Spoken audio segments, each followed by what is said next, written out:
ముందు మురిసినమ్మ పండుగారు కదట హాగు గట్లనే కొడుతుంది పాలకుర్తి ఎమ్మెల్యే యశస్విని రెడ్డి కథ కూడా.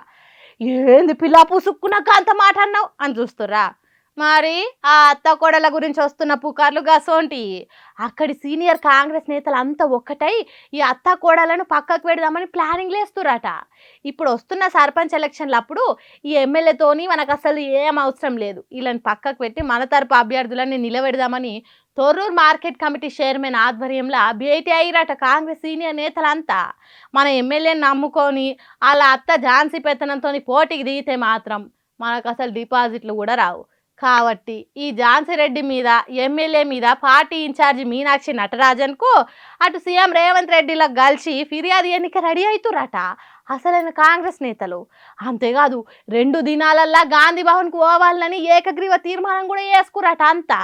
మరి ఎమ్మెల్యేని కాదని వీళ్ళు ముందుకు పోవాలనుకుంటారంటే ఈడ ఎమ్మెల్యే వల్ల ఇబ్బంది ఉందా లేకుంటే వాళ్ళ అత్త ఝాన్సీ వల్ల ఇబ్బంది ఉందా అనేది తెలియదు. కానీ సొంత పార్టీలే గిట్ల ఉల్టా అవుతుర్రు. ఈడికే పార్టీకి ఎంత మంచి పేరు వస్తుందో తెలిసిందేనా. దీనికి సోపతి సొంత పార్టీలే ఆపోజిషన్ తీరు మారితే ఏం కావాలి ఏం కథ ఏందో ఏమో అసలు ఈ లొల్లి పంచదు మాకు. ఎవరి దిక్కు నిలబడాలనో సమదైతలే అని నెత్తికొట్టుకుంటారట పాలకుర్తి కాంగ్రెస్ కార్యకర్తలు. మరి వీళ్ళు కంప్లైంట్ ఇచ్చినాక ఇన్ఛార్జ్ మేడము అట్లనే సీఎం సార్ ఏమంటారో అనేది కూడా పెద్ద సస్పెన్స్ అయిపోయిందట పాలకుర్తి పబ్లిక్కు. సప్పట్లే సాధించిన మంచి పనులకు దుప్పట్లు, శాల్వాలు కప్పుకున్నా షీల్డ్లు ఇవ్వకున్నా జోరుగా సప్పట్లు కొడుతూ వచ్చే ఆనందమే వేరే లెవెల్ ఉంటుంది. కానీ పాపం యోగి ఇక్కడ మంత్రి సారు కాంగ్రెస్ పార్టీ చేసిన మంచి పనులు చెప్తుంటే సప్పట్లు కొడతలేరట. మహిళలేమో ఫ్రీ బస్ అంటే చప్పట్లు కొడతలేరు, ఫ్రీ కరెంట్ అంటే చప్పట్లు కొడతలేరు, ఇందిరమ్మ ఇల్లు అంటే చప్పట్లు కొడతలేరు. ఇల్లు వచ్చింది మంచిదే కదమ్మా. అయ్యయ్యో ఎంత కష్టం వచ్చింది మంత్రి సార్కు, సప్పట్లు కొడతలేరని అడుక్కుంటున్నాడు. ఫ్రీ బస్సులు ఎక్కుకుంటా కూడా సప్పట్లు కొట్టకుంటే మంత్రి సారు ఏం చేస్తాడు చెప్పుండ్రి.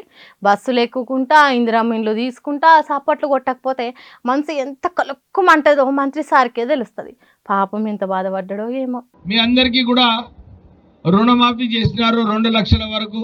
దాంతోపాటు మొన్న రైతు భరోసా ఏదైతే ఇచ్చినారో అందరికీ 6,000 రూపాయలు చొప్పున ఎకరానికి అందరికీ ఇవన్నీ కూడా టిక్ టిక్ టిక్ అని మీకు అకౌంట్లో పడ్డదా లేదా? అవునా కదా? ఉన్నాయా? మీరెందుకు కొడుతున్నారు? వాళ్ళు కొట్టాలి, వాళ్ళకి అకౌంట్లో వచ్చిందా? ఏమయ్యా పెద్ద మంచి వస్తే చెప్పండి కొట్టండి, లేకుండా కొట్టకండి. అట్లా అడిగినా కూడా పలసగానే సప్పట్లు కొట్టిండ్రు. పాపం ఎంత బాధపడ్డాడో ఏమో. జనం సప్పట్లు కొట్టేటట్టు కార్యకర్తలు ముందే ట్రైనింగ్ ఇస్తే మంచిగుండు. ఎట్లాగో జనం కొడతలేరని సభ మీద ఉన్నోళ్ళే టప్ప సప్పట్లు కొట్టే వరకు మంత్రి సార్కు ఇంకింత కోపం వచ్చింది. మీరెందుకు కొడుతున్నారు? సర్కారు ఇచ్చే పథకాలను జనాలు పోకుండా మీరే నొక్కుతున్నారా? మీకే ఎక్కువ లబ్ధి జరుగుతున్నదా? అందుకే జోరుగా సప్పట్లు కొడుతున్నారా అన్నట్టు కార్యకర్తను బెదిరించిండు. తర్వాత ఎట్లనో ఓ తీరుగా జనం చేత సప్పట్లు అడిగి మరి కొట్టించుకున్నాడు మంత్రి వివేకు. ఈ సోంటి కష్టం ఇంకెవ్వలకు రావద్దు కదా.